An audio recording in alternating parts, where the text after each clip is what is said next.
Assalamualaikum warahmatullahi wabarakatuh. Sahabat Nusa Media, tahukah kalian jika ternyata iblis itu pernah mengantar dan membantu salah seorang sahabat Nabi pergi ke masjid? Beginilah kisah lengkapnya. Dialah Abdullah bin Umar bin Syuraih. Karena ia buta sejak lahir, orang-orang memanggilnya Abdullah bin Umi Maktum. Ia tergolong sebagai pemeluk Islam golongan pertama. Abdullah turut menanggung siksaan dan penganiayaan dari kaum kafir Quraisy.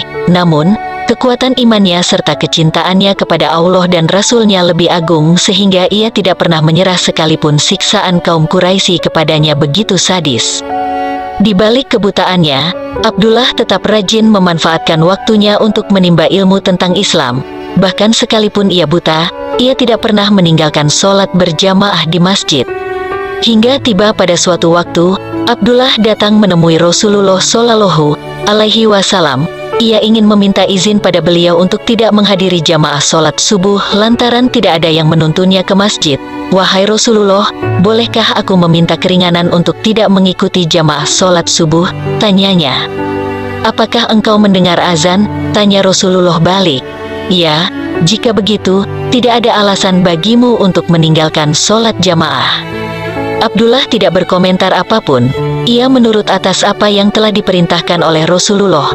Bahkan ia berjanji dalam hati untuk istiqomah datang ke masjid untuk berjamaah sholat subuh.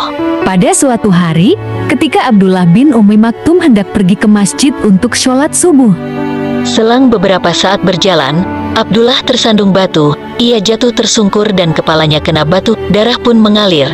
Abdullah segera mengusapnya dan berjalan kembali. Rasa perih akibat luka bukanlah penghalang baginya untuk ikut sholat berjamaah. Hai paman, engkau hendak kemana? Tiba-tiba seseorang menyapanya. Aku hendak ke masjid, jawab Abdullah. Maukah engkau aku antar? Paman, aku akan menungguimu dan mengantarmu pulang nanti. Terima kasih, engkau baik sekali, jawab Abdullah senang.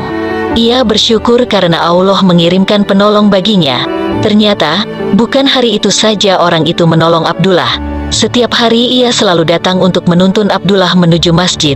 Ia menunggui Abdullah dengan sabar hingga selesai sholat, lalu menuntunnya pulang. Abdullah sangat gembira karena ada seorang lelaki budiman yang bermurah hati menolongnya tanpa imbalan. Namun anehnya, laki-laki itu tidak pernah memberitahukan siapa namanya.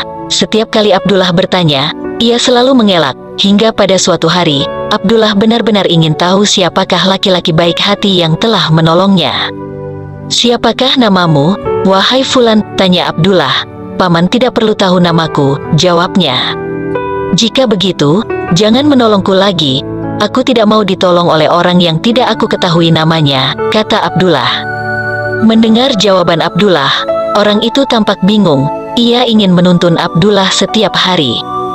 Baiklah, aku katakan siapa aku. Sebenarnya aku adalah iblis, sahut lelaki itu. Untuk apa engkau menolongku?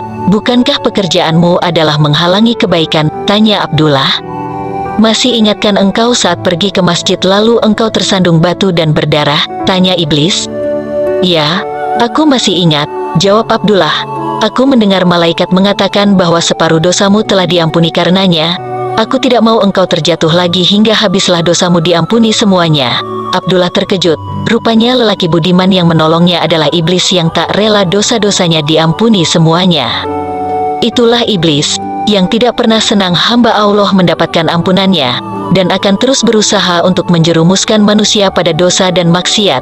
Semoga kita semua selalu dalam penjagaan Allah, dan dijauhkan dari tipu daya dan rayuan setan dan bala tentaranya.